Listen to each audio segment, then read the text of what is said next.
नमस्कार। मैं अभिषेक वशिष्ठ, सहायक आचार्य भूगोल, स्वर्गीय पंडित नवन किशोर शर्मा राजकीय स्नातकोत्तर महाविद्यालय दौसा, आज आपके सामने फिर एक नए विषय के साथ। और आज का हमारा विषय है संसाधनों का वर्गीकरण।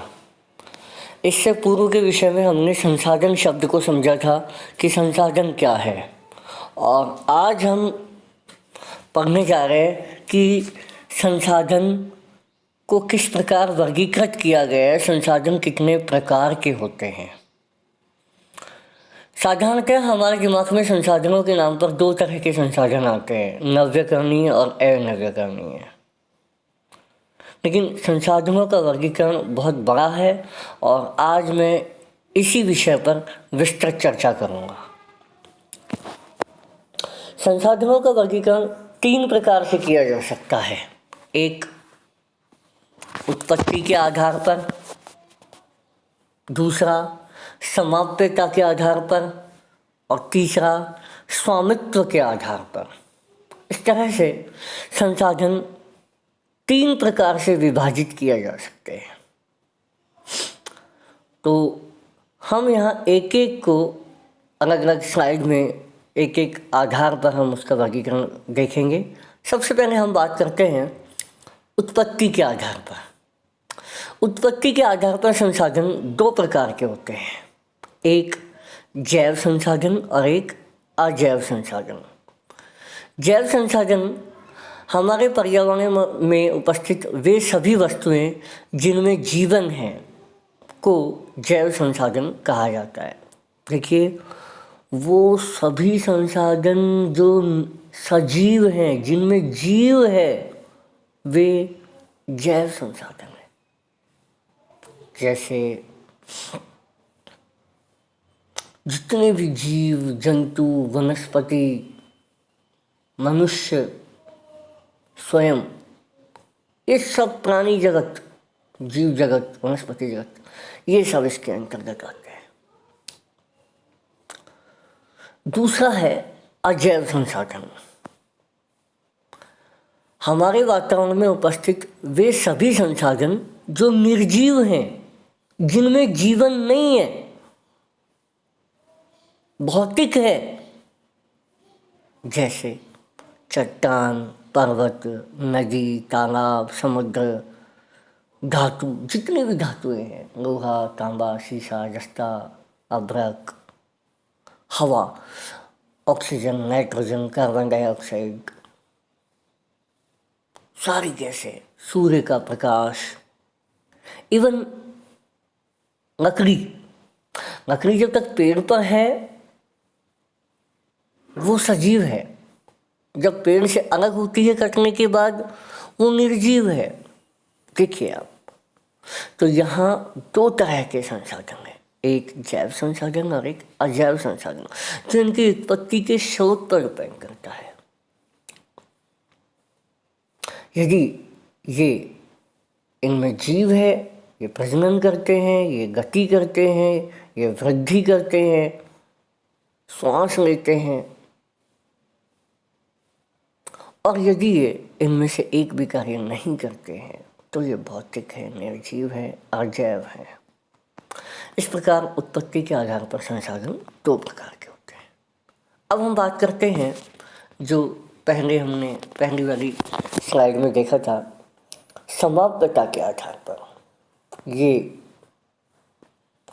समाप्यता की बात करें, समाप्यता की बात करें तो समाप्यता के आधार पर संसाधन दो प्रकार के होते हैं, एक नवीकरणीय संसाधन और एक अनवीकरण संसाधन। नाम को समझिएगा, नवीकरण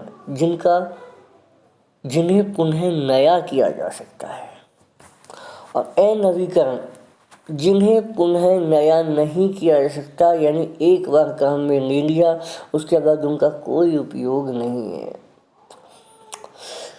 दोनों को परिभाषित करते हैं नवीकरण योग्य संसाधन वे संसाधन जिन्हें फिर से नवीकृत किया जा सकता है। नवीकरण से योग्य संसाधन कहते हैं रिन्यूएबल रिसोर्सेज कहा जाता है। जैसे सौर ऊर्जा, पवन ऊर्जा, जल, वन्य जीव, ये सब नवीकरणीय है। सौर ऊर्जा काम में लो, ये अनवरत आ रही है, कभी ख़त्म नहीं होगी। पवन ऊर्जा, पवन सदैव बहती है, बहती थी, बहती रहेगी। जल, ये भी नवीकरणीय है। जल चक्र है, उस जल चक्र में ये जल सदैव विद्यमान है। वन्य जीव, ऐसे बहुत सारे स्रोत। अनवीकरणीय संसाधन वे संसाधन है वातावरण में उपस्थित वे सभी वस्तुएं जिनके उपयोग के बाद उन्हें नवीकृत नहीं किया जा सकता या उनके विकास अथवा उन्हें बनने में लाखों करोड़ों वर्ष लगते हों को अनवीकरणीय योग्य संसाधन कहा जाता है। यानी कि जिनके उत्पादन में लाखों करोड़ों वर्ष लग जाएं, वे अनवीकरणीय संसाधन कहलाते हैं। जैसे जीवाश्म ईंधन, जैसे पेट्रोल, डीजल, कोयला।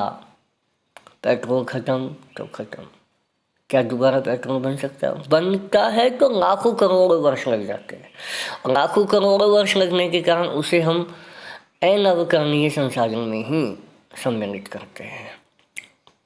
और जो भी धात्विक खनिज हैं, एक बार अपन ने उनका विदोहन कर लिया, दोबारा लोहा कब बनेगा ये बड़ा मुश्किल है, लाखों करोड़ों वर्ष इसमें लग जाते हैं। तो इस तरीके से समाप्यता के आधार पर संसाधन दो प्रकार के होते हैं, एक नवीकरणीय योग्य संसाधन और एक अनवीकरणीय योग्य संसाधन। इसके बाद तीसरा है, आपने दोनों यहाँ पढ़ लिए हैं। इसके बाद तीसरा है स्वामित्व के आधार पर संसाधन। ये 4 प्रकार के हैं। पहला व्यक्तिगत संसाधन, दूसरा सामुदायिक संसाधन, तीसरा राष्ट्रीय संसाधन और चौथा अंतर्राष्ट्रीय संसाधन। तो सबसे पहले हम बात करते हैं व्यक्तिगत संसाधन की। व्यक्तिगत संसाधन देखो नाम से स्पष्ट है, जो व्यक्तिगत है, जो निजी है, जो आपका अपना है, वे संसाधन जो व्यक्ति के निजी स्वामित्व में हो व्यक्तिगत संसाधन कहलाते हैं। जैसे घर आपका है, व्यक्तिगत कोई आपका कोई पॉन्ड हो, फार्म पॉन्ड है, व्यक्तिगत कोई आपका चरागाह है, व्यक्तिगत कोई कुआं है, ये व्यक्तिगत संसाधन है।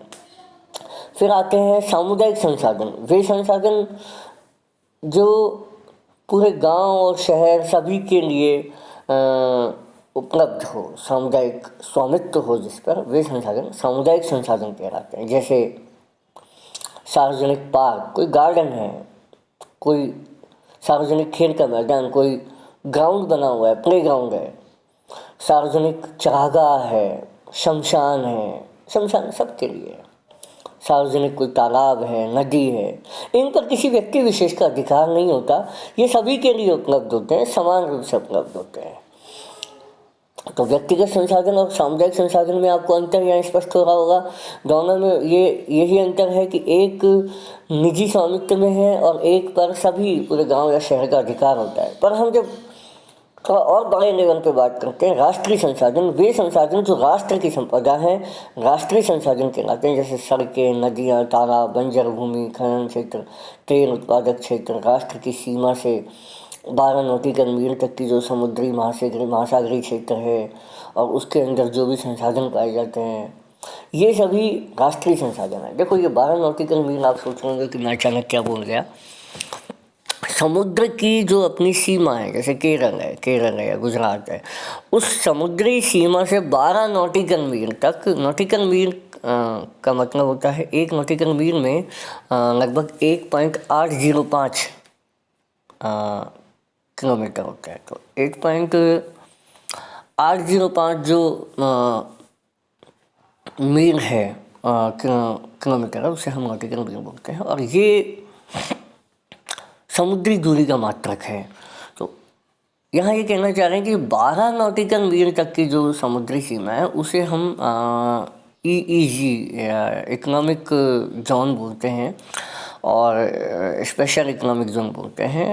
किसी भी उसका ये समुद्री सीमा होती है और वहाँ जो क्षेत्र है उसमें जो भी खनिज मिलते हैं, जैसे अपने बॉम्बे हाई एक क्षेत्र है जहाँ पेट्रोल का उत्पादन होता है, और ये बम्बई में नहीं होकर के बम्बई से आगे समुद्र के अंदर है। लेकिन 12 नॉटिकल मील तक हम खनन कार्य कर सकते हैं, हम किसी प्रकार के संसाधनों को काम में ले सकते हैं। इससे आगे फिर हम कुछ अन्य अंतर्राष्ट्रीय संधियों में बंधे होते हैं, तो वो फिर अलग विषय है। इसके बाद है अंतर्राष्ट्रीय संसाधन। तटरेखा से 200 मील 200 समुद्री मील या 200 नॉटिकल मील के बाद जो खुले महासागर हैं वे अंतर्राष्ट्रीय संसाधन आ जाते हैं। तो इसमें क्या है, एक्चुअली 2-3 प्रकार की चीज़ें होती है। एक क्षेत्रीय समुद्र 12 नॉटिकल मील तक होता है। उसके बाद 12 नॉटिकल मील से 200 नॉटिकल मील तक आर्थिक क्षेत्र होता है, और 200 नॉटिकल मील से आगे जो भी क्षेत्र है वो अंतर्राष्ट्रीय स्तर पर खुला हुआ है, उसमें किसी देश का उस पर कोई अधिकार नहीं होता है। तो इस प्रकार ये कुछ समुद्री सीमाओं का निर्धारण किया हुआ है और इन्हीं के अंदर प्रत्येक देश बंधा हुआ है। तो ये जो 200 नॉटिकल मील से बाद का जो एरिया है वो अंतर्राष्ट्रीय संसाधन कहलाता है, उस पर किसी राष्ट्र का अधिकार नहीं होता है। तो इस प्रकार स्वामित्व के आधार पर आप हम देख रहे हैं कि 4 प्रकार के संसाधन हैं: व्यक्तिगत संसाधन, सामुदायिक संसाधन, राष्ट्रीय संसाधन और अंतर्राष्ट्रीय संसाधन। तो इस तरह से हमने अभी देखा कि 4 प्रकार के संसाधन यहाँ थे। समाप्यता के आधार पर 2 प्रकार के संसाधन थे, नवीकरणीय और अनवीकरणीय, और उत्पत्ति के आधार पर भी 2 प्रकार के संसाधन थे, जैव संसाधन और अजैव संसाधन। तो आज इस प्रकार हमने 3 वर्गीकरण आधारों को मानते हुए संसाधनों के प्रकार पढ़े: उत्पत्ति के आधार पर, समाप्यता के आधार पर और स्वामित्व के आधार पर। आज इतना ही। धन्यवाद।